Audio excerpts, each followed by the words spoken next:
la dirección de quizás, si hay personas aquí que quieran llevar el programa, no cerrar la puerta, ¿verdad? Y tal vez poder hacer igual una sede aquí en Heredia como lo hemos hecho los últimos 5 años, ¿verdad? Este es un programa que dura 9 meses, en el cual vamos trabajando con un programa de entrenamiento teológico que es muy bueno.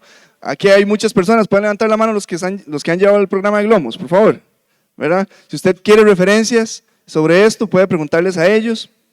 La idea sería comenzar en marzo o abril a más tardar, ¿verdad? Y estaría durando 9 meses. Sí, ¿cuál es la idea? ¿Por qué no hay tanta información aquí? Porque la idea es que ustedes puedan pasar a la mesa, ahí está toda la información, dura 9 meses, solo un día al mes se dan clases. Vamos a ver si lo hacemos virtual o presencial, dependiendo de cuántas personas tengan interés, y ahí entonces estaríamos dando más información así ya más exacta. Así que nada más queríamos ofrecer esa oportunidad. Gracias, muchas gracias, caballero, gracias. Bueno, toda la publicidad la vamos a empezar a cobrar ahora aquí. Cada día siempre hay actividades o hay nuevos ministerios o nuevos proyectos y la idea es que el cuerpo se pueda hacer parte, involucrar. Esa es la idea.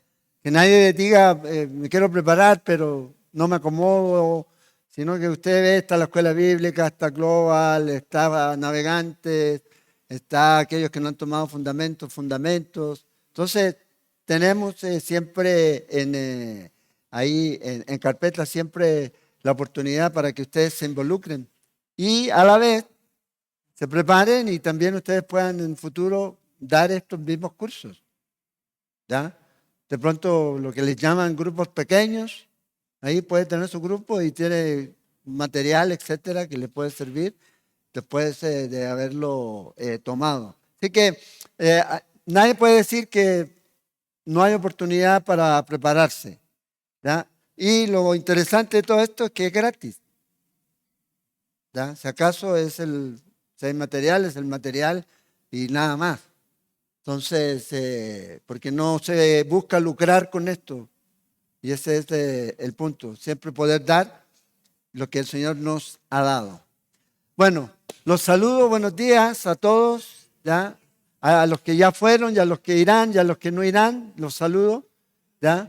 Y espero que esta semana que pasó haya sido una semana de acuerdo a la voluntad de Dios. A veces uno dice, bueno, la semana estuvo mala, pero bueno, Dios está en control de todo, al final de cuentas. Y a algunos que no veía hace tiempo, me alegro de verlos. Y los voy a invitar a ver sus Biblias en el libro de Mateo. Mateo, el capítulo 24.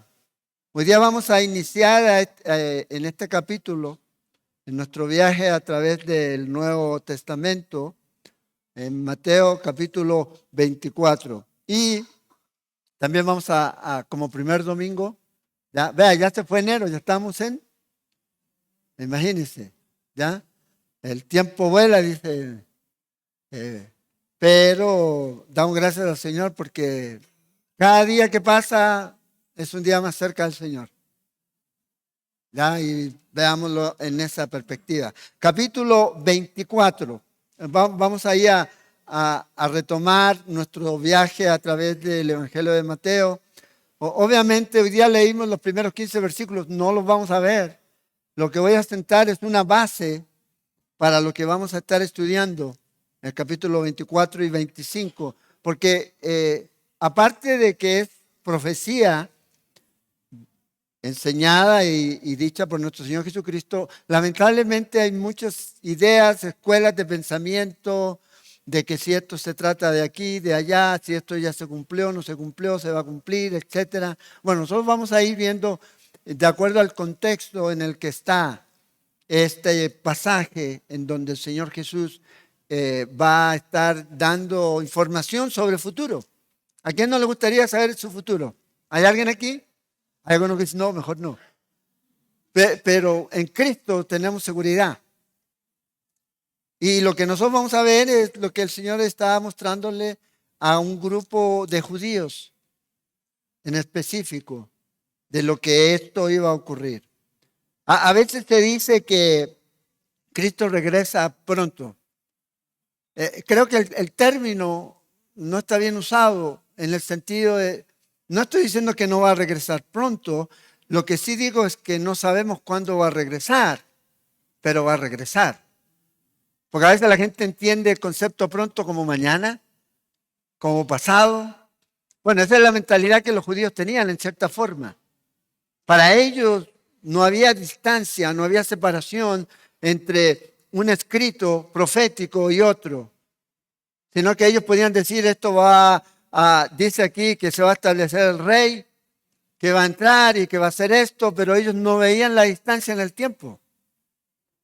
Entonces, cuando Jesús aparece, y eso es algo que tenemos que tener en mente, en Jerusalén, en el capítulo 21, y entra ahí en ese burrito montado, para muchos de los seguidores de Jesús, obviamente no para los fariseos, para los seguidores de Jesús, ellos pensaban, bueno, este es el tiempo. Ahora es el tiempo del establecimiento del reino. Ahora se va a establecer el reino. De aquí la cosa va a cambiar. Pero vamos a ver que no era así, que había que esperar. Y aquí en este capítulo nosotros vamos a ver que el Señor está enseñando una verdad que es importante. Y el Señor lo está enseñando desde una perspectiva literal. Porque eso, cuando usted entiende que la palabra de Dios, primero que todo, debe ser entendida literalmente, porque así es como los discípulos la entendieron, así es como Jesús la entendió, la profecía es antigua, y la citó como profecía literal. Entonces también nosotros debemos introducirnos a esta porción de la misma manera, salvo que el texto nos indique o nos dé algún indicio de que no es literal. Entonces aquí el Señor va a enseñarles a los discípulos. Esto es como una escuela bíblica de escatología así bien intensiva para los discípulos. Esto es solo para lo que vamos a ver aquí es para los discípulos. Para los discípulos. Lo mismo que el capítulo 13, el 16 de Juan. Toda esta enseñanza es para los discípulos. Perdón, no es abierta. Entonces aquí vamos a entrar en esta porción. Así que capítulo 24, versículo 1 al 3 vamos a estar mirando esta mañana. Cerremos nuestros ojos y pidámosle al Señor que nos dé entendimiento. Señor, oramos en esta mañana para que nos hables, nos enseñes, que tu Espíritu Santo, Señor, nos dé ese entendimiento necesario y que realmente, Señor, podamos ver todo lo que tú nos has dejado en tu palabra como útil para la vida de cada uno de nosotros, Señor. Te ponemos este tiempo, Señor, y que tu Espíritu Santo toque los corazones, traiga convicción a los corazones, Señor, y que nos muestre, Señor, lo que tú sabes que es necesario que nosotros conozcamos, Señor, en este tiempo, a medida que vamos avanzando, Señor, en tu palabra. Te lo pedimos, Señor, y oramos en el nombre de Jesús. Amén. Entonces, este capítulo 24 se conoce como el discurso del Monte de los Olivos. Este es el quinto discurso de nuestro Señor Jesucristo.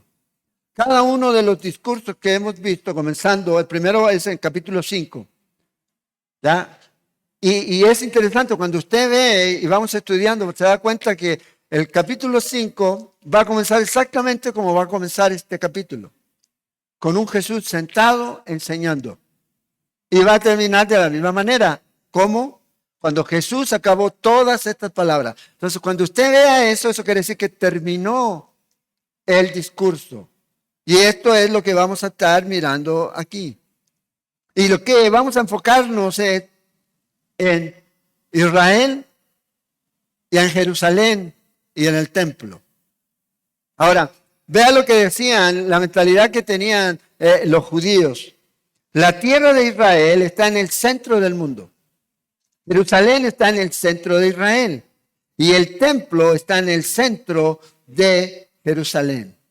O sea, los rabinos, lo que ellos tenían en mente es que esta tierra era el centro del programa profético de Dios. Esa era la mentalidad. Y la Biblia sí es para nosotros, pero no siempre trata siempre de la iglesia. Y esto es algo que vamos a ver aquí en esta porción. Que vamos a ver que esto que está aquí tiene que ver con la enseñanza que Jesús le da a un grupo específico de personas para que puedan entender los tiempos que se verían, para, no directamente para ellos, en algunas ocasiones, pero para los que venían después de ellos, a la nación de Israel. Entonces, ¿cuál es el escenario aquí?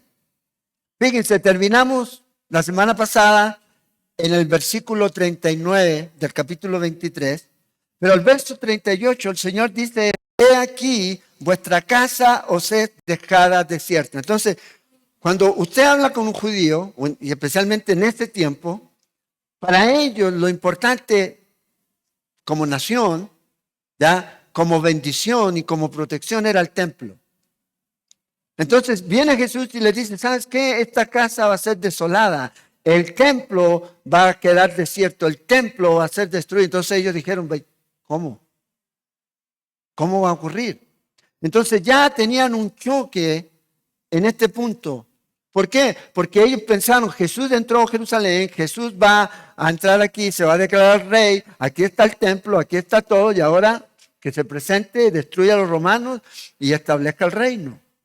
Pero lo que Jesús está diciéndole es totalmente lo contrario. Dice, esta casa, el templo, y vamos a ver que el templo era una de las obras más grandes en ese tiempo, más grandes. Y en lo arquitectónico, duró aproximadamente 80 años todo el proceso de la reconstrucción del templo, del segundo templo, que en realidad estaba, y vamos a ver eso en el año 20, comienza Herodes. El año 20, el año 18 antes de Cristo, comienza Herodes a agrandarlo, a ampliarlo, a hacerle mejoras y mejoras y mejoras. Pasó de un templo que tenía una ubicación de 5 hectáreas a un templo que tenía una ubicación de 15 hectáreas. O sea, bastante más, bastante más. Y eso se demoró un montón de gente, más de 18,000 trabajadores estuvieron involucrados en esta obra del templo. Entonces, cuando usted veía el templo, ¿ya?, desde el Monte de los Olivos, o sea, era algo impresionante. Y es aquí donde el Señor Jesús está. Cuando Jesús está sentado en el Monte de los Olivos aquí, vamos a ver eso, no estaba lo que hoy día usted ve ahí en ese lugar en donde estaba el templo, o el lugar geográfico de donde el templo se levantó. Específicamente no sabemos en qué lugar exactamente estaba de esas 15 hectáreas. Pero ahí hoy día usted que ve una mezquita, ¿ya? La mezquita del Islam. Que el Islam obviamente aparece en el siglo VII. De ahí recién comienza el Islam. El Islam no es algo que viene así desde la antigüedad. Y obviamente es una de las religiones o ideologías más peligrosas que tiene la humanidad ahorita, en este tiempo. En este tiempo. Ahora, cuando Jesús está sentado ahí, lo que está viendo ahí no es la cúpula de la roca que le llaman. ¿Han visto ese edificio? Ahí yo tengo unas imágenes. Bueno, ahí si ustedes se fijan, ya el Monte de los Olivos acá, este es un valle, ya, que hace la separación entre el monte o la montaña del templo, ¿ya?, y el lugar donde estaba el templo y el Monte de los Olivos. Jesús va a ponerse en ese lugar y ahí va a mirar. Hay otra imagen que nos da, eso es lo que usted ve ahorita desde el Monte de los Olivos, que es la roca. Ahí esa explanada, ¿ya?, era en donde se había establecido el templo, el primer templo de Salomón, que tenía como 5 kilómetros, o 5 hectáreas todo ese terreno. Después Herodes el Grande la agrandó y le fue poniendo muros de contención. ¿Ha visto que hay un muro que se llama el Muro de los Lamentos? Bueno, ese es un muro de contención, no es del templo original. Era un muro para contener la montaña en ese tiempo, ¿ya? Y quedan todavía algunos resquicios y ahí vamos a mirar algunos. Después allá hay otra imagen.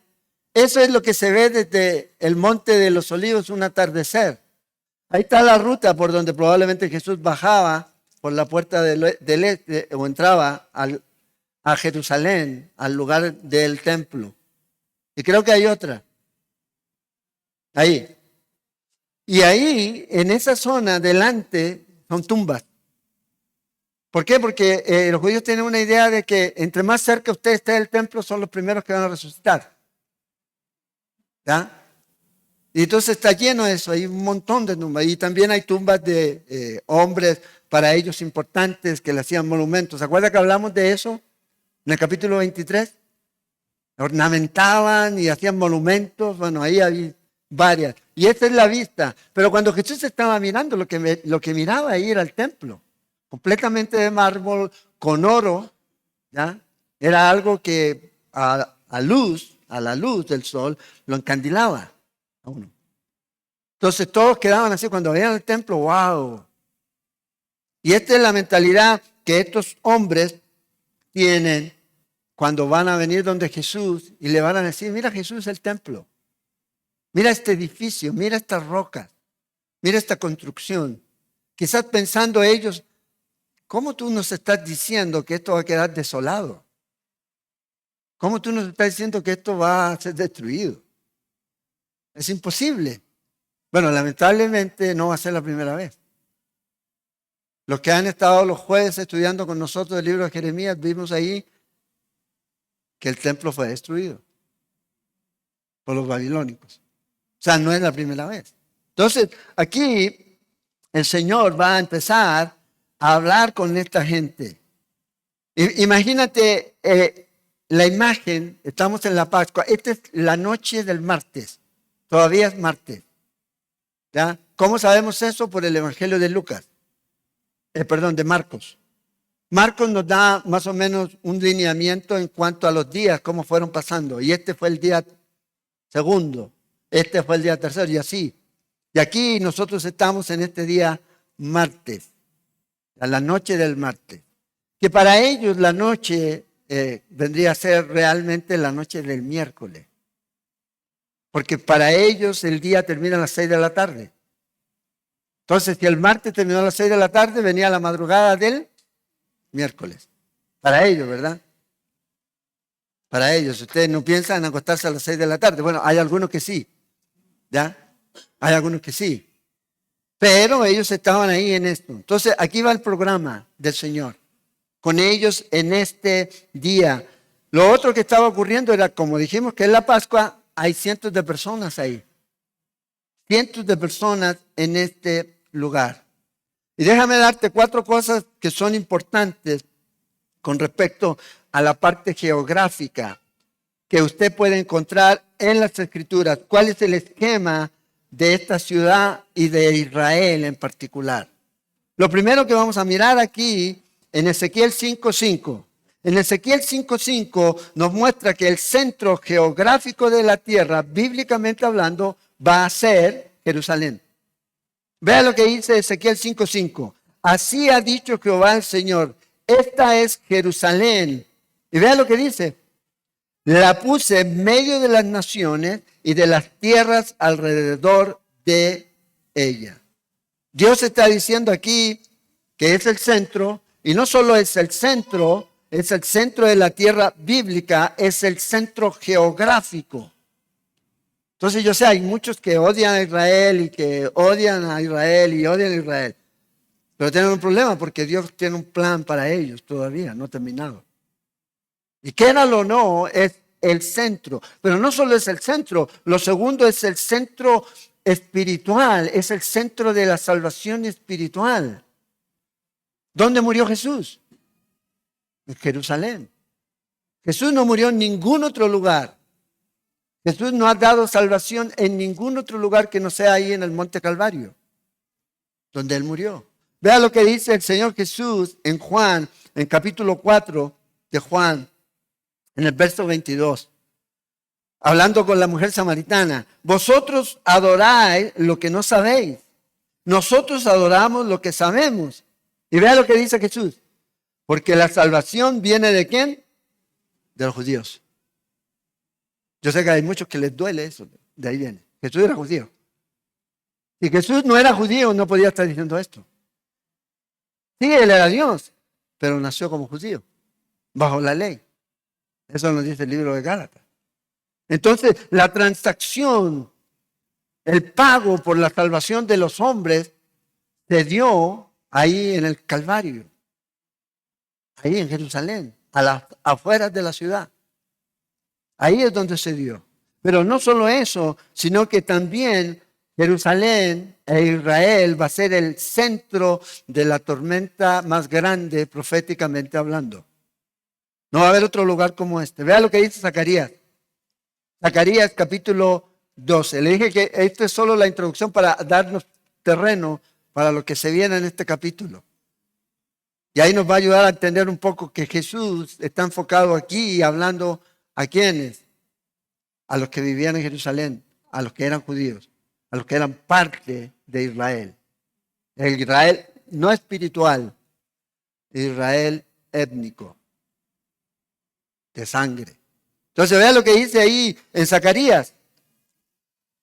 Y en aquel día, verso 3 del capítulo 12, y en aquel día yo pondré a Jerusalén por piedra pesada a todos los pueblos, o sea, todas las naciones. Todos los que se la cargaren serán despedazados. Bien que todas las naciones de la tierra se juntarán contra ella. Ahora, esto no lo hemos visto todavía. Y esto se va a cumplir ahí. Y de esto es lo que Jesús va a hablar en este capítulo. De este día en cuando va a venir este tiempo en donde todos van a tratar de destruir a Israel. Todos van a tratar de destruir a Israel. ¿Cuál es el deseo del mundo hoy día? ¿Cuál es el gran problema? Si usted se fija en Irak, han matado 83,000 personas en las protestas. ¿Se lo ve eso en las noticias? ¿Ve usted marchas por esa gente que muere? No. ¿Por qué? Porque no está de por medio Israel. No los está matando Israel, los está matando su propio país, su propia gente. Estos persas, entre ellos se matan. Lo mismo pasa cuando muere lamentablemente también gente que son árabes. Si no está Israel de por medio, no hay noticia. No hay marcha, no hay protesta, no hay manifestaciones. Usted no ve eso. ¿Por qué? Porque la gente dice que el problema para la paz en el Medio Oriente es el único país democrático que existe ahí. Israel. Es el único. Y lamentablemente esta gente lo que hace es sencillamente tratar de destruir a Israel. Y lo atacan y lo atacan. Vea lo que dice ahí mismo en Zacarías, pero en el capítulo 2, en el verso 8. Porque aquí ha dicho Jehová de los ejércitos, tras la gloria me enviaré a él las naciones que os despojaron. Porque el que os toca, le está hablando a Israel, toca a la niña de sus ojos. Entonces aquí el Señor dice, contra todos los que vienen contra ti, yo voy a venir contra ellos en algún tiempo. De esto es lo que va a hablar aquí en ese capítulo. ¿Cuándo va a ocurrir eso? ¿Cuándo va a pasar eso? Toda la gente trata de destruir a Israel, deshacer a Israel. No hay problemas con Irán, no hay problemas con Irak, no hay problemas con Egipto o Sri Lanka o donde maten gente, no hay problema. El problema es Israel. Y eso usted lo ve en las noticias, y usted ve en las protestas, y eso usted ve, mediático.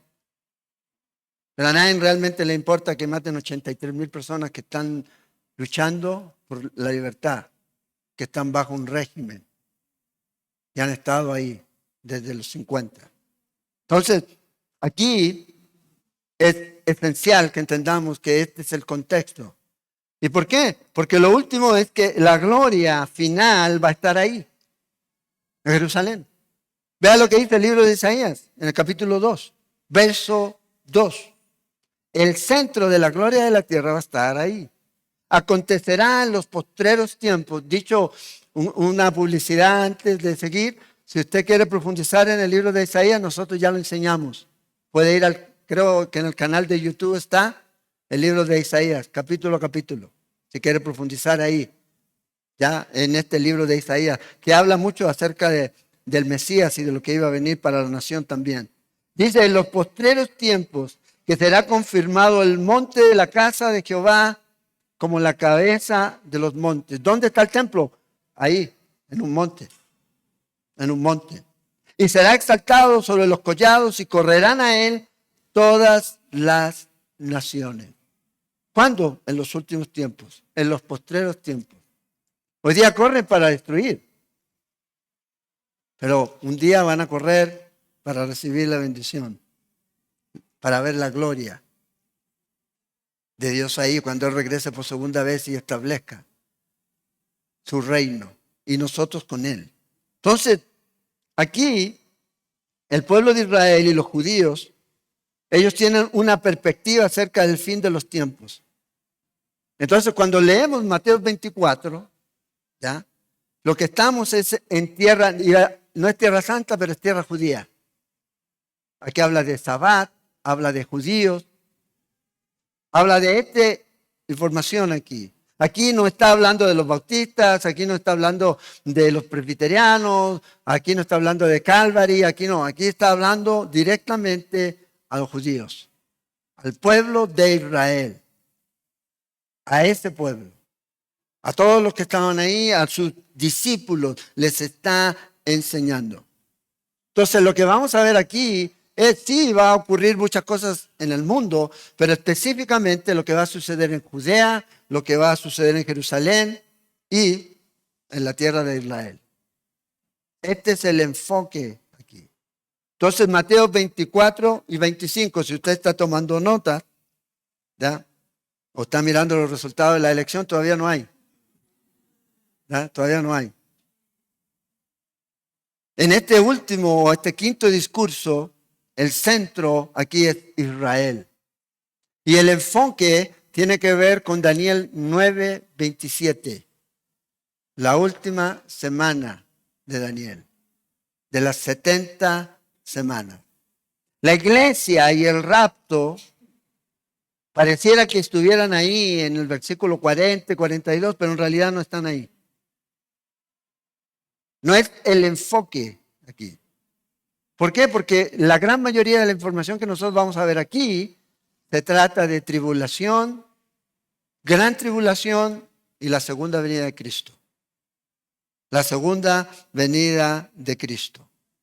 Entonces aquí es donde está el Señor Jesús y vamos a hacer esa diferencia entre el rapto de la iglesia y la segunda venida de Cristo. Hay un lapso de tiempo. Y lamentablemente para algunos obviamente eso no existe. Pero es algo que podemos ver por las Escrituras. Entonces, fíjense aquí, en este discurso, el mensaje de Jesús a sus discípulos tiene que ver con el futuro. Un futuro inmediato, casi 40 años, los primeros 2 versículos, y luego un futuro lejano en el tiempo, que todavía no ha ocurrido. Yo sé que hay algunos que tratan de hacer coincidir eventos de la historia con esto. Pero recuerden, dice el Señor, que todo esto, lo que leímos ahora en la mañana, son principios de dolores, no es el fin. Y va a haber rumores, y va a haber guerra, y va a haber pestilencia, y va a haber esto, y va a haber aquí, pero no es el fin. No es el fin. Y en el versículo 15 dice, cuando usted vea la abominación desoladora de la que habló el profeta Daniel. ¿Cuál es esa? Bueno, Daniel, en capítulo 9, habla acerca de eso. Entonces, aquí está hablando el Señor acerca del futuro. Para los judíos, para Israel, para Jerusalén, y también hablando de su venida aquí. Entonces, aquí es donde los discípulos tienen el problema. Pero Señor, estás aquí, ya entraste, ya Hosana, Hosana, se cumplió el Salmo 118. ¿Por qué no estableces el reino? ¿Cómo nos dices que vas a destruir el templo? Y aquí es donde sale la pregunta. Pregunto aquí ellos, hay 3 preguntas que están aquí en los versos que vamos a tratar esta mañana. Ya, o sea, los vamos a leer en realidad. En el versículo 3 de Mateo 24, dice, estando sentados en el monte de los olivos, los discípulos se acercaron aparte diciendo, dinos, y aquí vienen las preguntas, ¿cuándo serán estas cosas? ¿Cuáles cosas? Bueno, lo que sale del versículo 1 y 2. Vamos a volver ahí. ¿Y qué señal habrá de tu venida, de tu manifestación? Y no es señales, ahí está en singular, la palabra en el texto original es la señal. ¿Cuál es la señal? Bueno, ellos, para los judíos, ya la habían visto. ¿Cuál era? Jesús entrando. Ya está, Señor. Ya, establece el reino. Y luego dice la tercera pregunta, y del fin de los siglos, el fin de la era. Entonces, la primera pregunta sale ahí de lo que el Señor les va a decir a ellos con respecto al templo, donde les va a decir que no va a quedar piedra sobre piedra. Pero lo interesante es que Mateo no nos da la respuesta, ni Marcos. La respuesta a esa pregunta está en Lucas, en el capítulo 21, que vamos a leer en un momento, versículos 20 a 24. Ahí está la respuesta a la primera pregunta. ¿Cuándo va a ser esto, Señor? Eso no está ahí en Mateo, está en Lucas. Por eso los evangelios sinópticos se dan información, se da más información en uno que en otro. El enfoque, recuérdense, de Mateo es ¿para quién? Para los judíos. Es el enfoque de Mateo. Entonces él está enfocado en el pueblo de Israel. Y aquí el Señor está hablando de la destrucción del templo. Bueno, Lucas nos da esa información. Y vamos a leer en un momento. La segunda pregunta que hacen ellos es con referencia al regreso de Cristo. Entonces para ellos el regreso de Cristo era, Señor, vamos a ver, ya entraste, ya regresaste. Establece tu reino. Bueno, martes, miércoles, jueves, viernes va a morir. Luego va a resucitar, se les va a aparecer a ellos. Y luego, 40 días después, ya casi yéndose el Señor, otra vez los discípulos le preguntan a Jesús, ahí en Hechos 1:6, Señor, ¿vas a establecer el reino ahora? O sea, para ellos era inmediato, no había esa separación que nosotros podemos ver porque nosotros estamos viendo esta profecía en el 2026. Y hemos visto que hay un lapso de tiempo. Para ellos no, era inmediato. Entonces el Señor va a responder esta pregunta, sí la va a responder en el versículo 29 al 44 de este capítulo 24. Y el fin de la era también está respondido ahí en el versículo 4 al 28. Si ustedes se dan cuenta, el Señor comienza contestando la última pregunta primero. Luego la segunda y la tercera no la contesta en esta porción, sino que lo hace en Lucas. Entonces dice aquí, para que no quedemos sin leer la porción, cuando Jesús salió del templo, la palabra templo aquí se refiere a toda la explanada, a todo el lugar. Hay otra palabra que se refiere solamente al lugar de construcción donde estaba el lugar santo y el lugar santísimo. No, aquí es todo. Todo el lugar, toda la construcción que se había hecho, todos esos casi 40 y resto de años hasta ese punto que llevaban. Y luego todo lo que viene después, porque según la historia nos dice que es muy posible que el templo nunca se llegara a terminar, sino que fue destruido. Fue destruido, o sea, seguían y seguían metiéndole ya. Nunca, es como la gente que nunca está conforme, siempre hay algo más. Siempre hagámosle esto, vendámosle aquí. Siempre la casa nunca está lista, siempre hay algo más. Y la pintó usted y cuando terminó de pintar, ay, no me gusta, hagámosle algo más. Y seguían y seguían. Bueno, esto es lo que ellos hicieron aquí. Y se iban y se acercaron sus discípulos. No nos dice aquí quién. Lucas sí nos dice quién. Marcos sí nos dice quién. ¿Quiénes piensan ustedes que se acercaron a Jesús? Si ustedes dijeran, de los que hemos estudiado hasta aquí, ¿qué discípulo tendría como Pedrito y sus secuaces, la banda de Pedro? Venían ahí. Y gracias a Dios por eso. Que él hace la pregunta. Y ahí es importante, es como una reflexión para nosotros. No hay pregunta tonta. Si usted hace la pregunta porque realmente no sabe y quiere aprender o quiere conocer, ya, haga la pregunta. Ahora, obviamente hay gente que pregunta con la intención de debatir, nada. No, si quiere debatir, vaya ahí a Canal 7 a debatir. Pero aquí no. Entonces dice aquí que se acercaron los discípulos para mostrarle los edificios del templo. del templo. En Marcos 13:1 nos dice que ellos le dijeron, mira, Señor, estas tremendas piedras y esta tremenda edificación. Estamos hablando de piedras que llegaban a pesar 180 toneladas, de 12 metros de largo a veces, de 4 metros por 4 metros. Entonces, claro, cuando el Señor les va a decir a ellos que no va a quedar piedra sobre piedra, imposible, no puede ser. No es como pegarle un mazazo a un blog de los de aquí, ¿ya? Que a veces ni los rellenan, es puro papel lo que les meten, por lo que me han contado. ¿Ya? Cuando construyen, se rompe rápido. Pero esas rocas sólidas, entonces ellos estaban ahí y le dicen al Señor. Lucas nos dice, Señor, mira estas piedras, mira cómo está todo esto adornado. Era algo increíble, lujoso, tremendo. Ahora, aquí hay una lección para nosotros. A veces nosotros nos enfocamos demasiado en lo externo. Tiene que ser así, tiene que brillar, tiene que ser lujoso, tiene que ser resplandeciente, tiene que ser wow.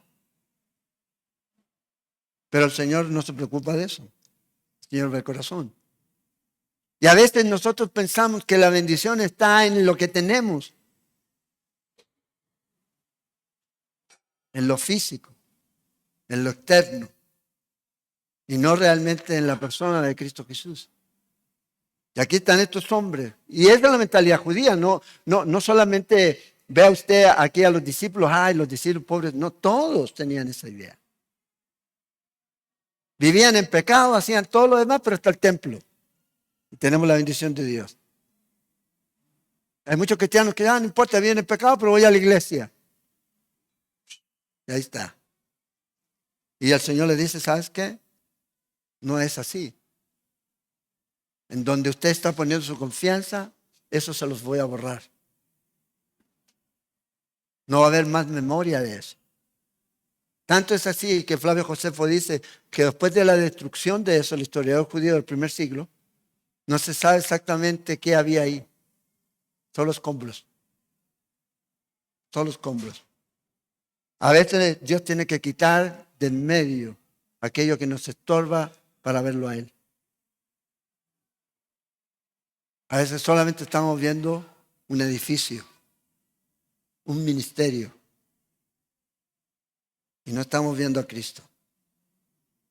Vea lo que dice el Señor en 1 Samuel, el capítulo 16, en el verso 7, hablando Samuel, dice, no miréis a su parecer. El Señor le dice a Samuel, Samuel vio lo externo, ¿se acuerdan? Los hijos de Isaí para ungir a un rey. El más grande tiene que ser el rey. Ese es. Y el Señor dice, no. Porque Jehová no mira lo que mira el hombre. Jehová mira el corazón. Entonces, vea, ellos tenían todo ese edificio y se jactaban de eso. Y el Señor les dice, ¿sabes? Tienen todo esto, pero en realidad ustedes no me adoran a mí. Ustedes me adoran de labios. Su corazón está lejos de aquí. Y eso pasa, lamentablemente, en muchas iglesias. Hay mucha gente que está en la iglesia por el edificio, por el asunto, porque lo que sea, porque el pastor es simpático, bueno para los chistes, pero si no está Cristo, si usted no está siguiendo a Cristo y no está viendo a Cristo Jesús como su enfoque principal, el enfoque, no los enfoques, el enfoque, entonces se vuelve religioso. Se vuelve religioso. Entonces dice, terminemos leyendo el versículo 2. Vea lo que el Señor les dice a ellos. Respondiendo Él les dijo, o sea, todo lo que va a decir el Señor va a suceder. Porque Él tiene esta autoridad. Todo lo que para ellos era de orgullo, todo lo que para ellos era el significado del acceso a Dios a través de esto, vea lo que el Señor les va a decir. Ya les ha anticipado eso en el capítulo 23, en el capítulo 21, también con la parábola de la viña. Que el Señor les dice a ellos que el reino será quitado de ustedes. El Señor se los dice a ellos. Pero ahora aquí el Señor les va a hablar claramente. Dice, ¿veis todo esto? Ya a veces el Señor nos dice, ¿Ves tu carro? ¿Ves tu casa? ¿Ves lo que usted esté mirando? ¿Tu atención está centrada en eso? ¿Ves tu trabajo, tu estudio, tu universidad, tu carrera? A veces tu atención está centrada en eso. Para ellos era la estructura de mármol, oro, había un montón de oro por todos lados, porque Herodes quería congraciarse con los judíos, porque Herodes no era judío. Entonces el Señor dice, ven todo eso, toda esa estructura, todo ese diseño, todo ese oro. Y el Señor nos está diciendo lo mismo. ¿Qué estás mirando? ¿Ves tu vida? ¿Y cuál es tu enfoque? ¿Cuál es tu enfoque? ¿Esa es tu prioridad? ¿Esa es tu seguridad? ¿Esa es la manera o el tiempo en donde estás invirtiendo tus recursos o todo lo que tú tienes? El Señor dice, de cierto os digo. Esta es una sola palabra en el griego, es amén. Esta es la palabra. Y la palabra aquí, amén, fue el Señor Jesús siempre el que la utiliza. ¿Y qué quiere decir? Bueno, que todo lo que Él va a decir tiene validez y se va a cumplir. Amén. Y para nosotros decir amén es como, ojalá así sea. Cuando Jesús le decía, esto va a ser. Porque Él es Dios. Así va a ser. No hay duda de eso. No ponga duda en eso. Entonces aquí el Señor le dice, de cierto os digo, que todo lo que yo les voy a decir ahora de la destrucción del templo y lo que vaya a venir aquí, tiene una seguridad solemne. Se va a cumplir. Sin lugar a duda. De cierto os digo que no quedará aquí piedra sobre piedra que no sea derribada. ¿Se imagina el judío escuchando esto? Y viendo el templo. Es como, es imposible. Pero Jesús ve el templo. ¿Cómo usted me está diciendo que no va a quedar piedra sobre piedra? Porque hay metros y metros y metros de piedra. El pináculo, ¿se acuerda cuando Satanás tentó a Jesús? Ese pináculo tenía más de 50 metros, que está ahí en la esquina suroeste del templo. Donde Satanás le dice, lánzate. O sea, piedras y piedras y piedras y piedras aquí. Nadie puede remover esto. Esto es gigante. Y a veces a nosotros nos pasa, esta obra es gigante, nadie la puede parar. Hey, si Dios está de por medio, estamos en peligro. Estamos en riesgo. Entonces, aquí, ellos, y ahí es donde está la reflexión para nosotros, tenían su seguridad en ese lugar, pero no en el Señor de ese lugar, en el templo. No adoraban al Señor realmente. Todo religioso. Para ellos llegar a ese lugar es, ay, aquí está la presencia de Dios. El problema es que nosotros a veces ponemos la presencia de Dios y la limitamos a un lugar. No es que Dios no esté aquí, pero cuando este lugar queda vacío, ¿dónde se fue Dios? Dios está con nosotros. Y donde usted esté, está Dios. Pero a veces la gente dice, ay, aquí llega a este lugar y, ay, man, cambiamos la cara y nos ponemos aquí. Y ellos tenían esa mentalidad. Y el Señor les dice, te aseguro, por cierto, sin lugar a duda, esto ningún hombre lo puede hacer. Vea, en la Biblia hay más o menos 1000 profecías. Ahí los estudiosos han hecho un recuento. De esas 1000 hay 500 profecías que ya se cumplieron. Literalmente. Ahora, eso nos debe dar confianza que las 500 que falten también se van a cumplir. Bueno, aquí el Señor le está diciendo, no va a quedar piedra. Ah, pero esto van a pasar siglos y siglos y siglos y siglos. Van a pasar 37 años. En el año 70, el emperador o el general romano, que luego va a ser el emperador de Roma, va a venir y va a destruir la ciudad. La ciudad por completo. Entonces, imagínate todo esto aquí. Entonces, ¿dónde está nuestra seguridad? ¿En qué edificio? ¿Dónde está nuestra seguridad? ¿En qué trabajo? La educación. Y a veces nosotros le traspasamos eso a nuestros hijos. Que la seguridad de ellos está en. Pero la seguridad de nuestros hijos está en Cristo. Bueno, espero que los padres tengan su seguridad en Cristo. No es lo que ellos pueden llegar a lograr. Y bien si logran cosas. Pero si solo es eso, la seguridad está en Cristo. Su seguridad está en Cristo. Ni siquiera en sus padres. Es en Cristo. Y yo como padre tengo que llevar a mis hijos a Cristo. Que yo no sea ese templo, ese estorbo para ellos. Que ellos puedan ver nítidamente a Cristo en mi vida. Sin ningún obstáculo. Que el reflejo que ellos vean sea el reflejo de Cristo Jesús. Fíjense, un dato interesante, en el muro de contención que existía ahí, contenía entre 800 y 1000 piedras de 4500 kilos cada una. Por eso, claro, cuando Jesús está diciendo esto, es imposible. Es como cuando a veces nosotros escuchamos a Jesús decir, volveré otra vez. ¿Desde cuándo usted lo viene escuchando? Dice usted. Sí, nosotros queremos que sea ya. Pero Él ya está en nosotros. Pero parece que eso no es importante. No te dejaré huérfano, yo voy a estar con ustedes. Entonces, aquí va a comenzar el Señor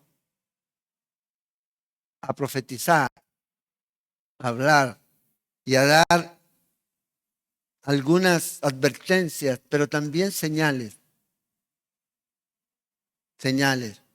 con respecto a los tiempos que ellos iban a tener que vivir. Pero lo importante es que el Señor les estaba mostrando a ellos la lección del templo va a ser destruido. No se trata del edificio, se trata de la persona, de Cristo Jesús. De Él se trata. Él tiene que estar en nuestra vida. Por eso Él vino y murió. Él no murió por el templo. Él no murió por un edificio. Él murió por José en la cruz. Y cuando Él estaba muriendo, cada uno de ustedes estaba ahí. ¿Para qué? Para que los que crean en Él se arrepientan, tengan vida eterna. Tengan vida eterna. Y esa es la promesa que el Señor nos hizo. Entonces, Mateo 24 y 25 tiene que ver con Israel, Jerusalén, ¿ya? El templo, los últimos tiempos, la segunda venida de nuestro Señor Jesucristo. Y durante las semanas que vienen vamos a ver.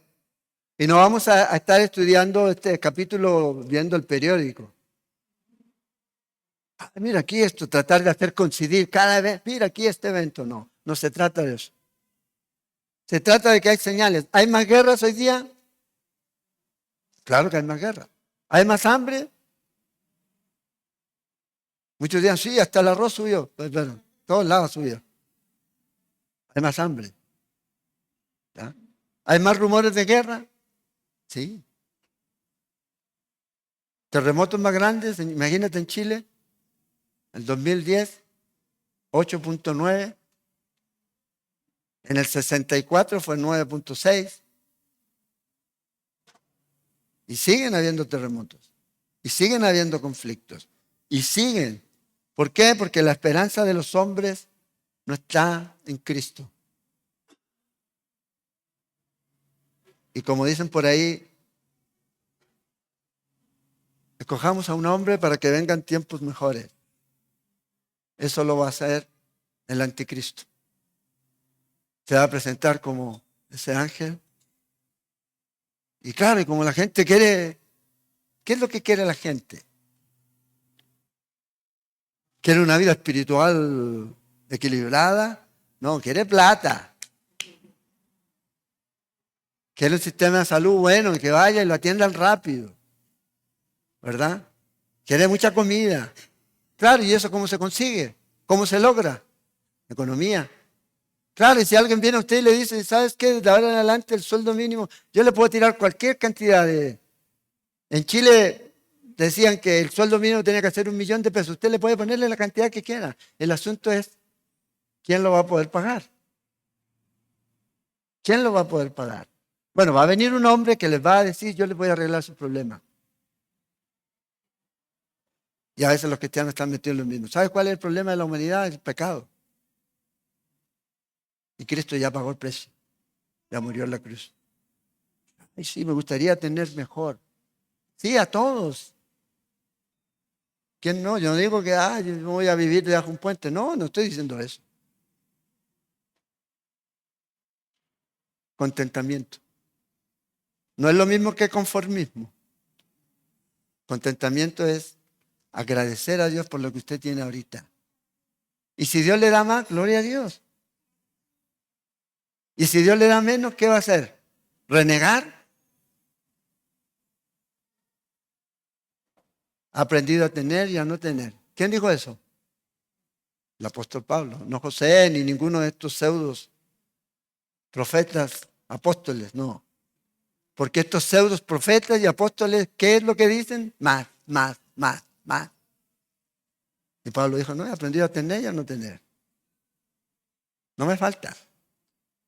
Pero lo más grande, y vamos a compartir la comunión, es que cuando usted tome la comunión, la cena del Señor, la Eucaristía, usted pueda decir, Señor, gracias, porque tú pagaste el precio por mí. El precio que yo no podía pagar. Y me diste lo que ningún hombre, ninguna sociedad, ninguna economía puede hacer, que es perdonar mis pecados y darme vida eterna. Y la seguridad en Él. Y con Él estamos completos. Con Él estamos completos. Entonces, Mateo 24, léanlo, ¿ya? Y lo vamos a estar estudiando ahí, cada porción, ya durante estas semanas que vienen adelante. 24 y 25. Lo tremendo es que el Señor les dice al pueblo de Israel todo lo que les venía. ¿Se arrepintieron ellos? No. Que no nos pase a nosotros. Si usted ha cometido pecado, Él es fiel y justo para perdonar. Porque la paga del pecado es la muerte. Mas la dádiva de Dios es vida eterna. Entonces, yo no voy a decir levante la mano, pasa al frente, pero donde usted está, vamos a orar. Cierre sus ojos y si Dios ha traído convicción en su corazón y tiene algo que arrepentirse, arrepiéntase. ¿Y sabe lo que el Señor hace? Nos perdona. Porque Él es ese Dios amoroso. Justo, pero aún sigue siendo gracioso y amoroso para perdonar a todos aquellos que se arrepienten. ¿Está débil? Pídale fortaleza al Señor. ¿Está triste? Él es el gozo de nuestra vida. Que Él nos ayude. ¿Está enfermo? Él es nuestro sanador. Ahora no estoy diciendo que deje de tomar los medicamentos. Después le dice, el pastor dijo que no tomara nada más la insulina. Se murió. No. Pero podemos saber que Él es suficiente si yo oro para sanarme. Si es su voluntad. Y si no es su voluntad, sigo tomando el medicamento y sigo confiando en el Señor. Que le faltó fe. ¿Quién dice eso? El Señor dice, creemos en Él. Crea en Cristo Jesús. La obra más grande ya ha sido hecha. Oremos, cerremos nuestros ojos y ahí, esto es personal, entre usted y Dios. Yo sé, a lo mejor está con su esposa al lado, su esposo. Y yo sé que les gusta tomarse de la mano, pero tómese la mano de Cristo ahorita. Y si hay algo que usted tiene que decir al Señor, Señor, perdóname porque fallé, pequé. Hágalo. Y cuando tome la comunión, usted va a decir, Señor, gracias porque moriste por mí. Moriste por todos nosotros y nos dio perdón. Padre, te damos gracias esta mañana por tu amor, por la bendición de tener tu palabra que nos enseña, que nos muestra, Señor, la grandeza, el amor, la gracia, la misericordia, la bondad, pero también la justicia de ese Dios en el que hemos creído a través de Cristo Jesús, que nos ha mostrado, nos ha revelado a nuestra vida. Y oro, Señor, para que nuestro enfoque esté en Cristo, que no exista ningún templo que nos ciegue, que nos haga desviar nuestra mirada, Señor, de quién eres tú y de Cristo Jesús, nuestro Señor, nuestro Salvador.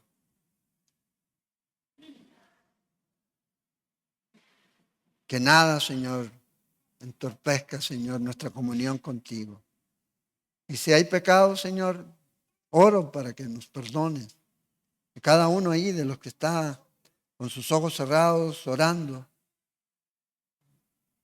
pídale perdón a Dios. Y Dios es fiel y justo para perdonar. Todos aquellos que hemos creído en Cristo Jesús tenemos ese perdón. No hay condenación. Oro, Señor, para que esta mañana que vamos a compartir la comunión, el jugo, el pan, lo podamos hacer con gratitud, con acción de gracia, con alabanza, agradeciendo lo que tú hiciste por nosotros, de venir y morir por nuestros pecados y pagar el precio. Oro, Señor, para que al compartir la comunión también aquellos que están enfermos, si es tu voluntad, tocarlos y sanarlos, que así sea, Señor. Lo hacemos en fe,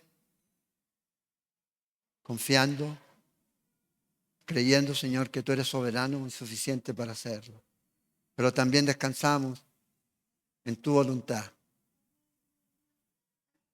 Gracias te damos, Señor.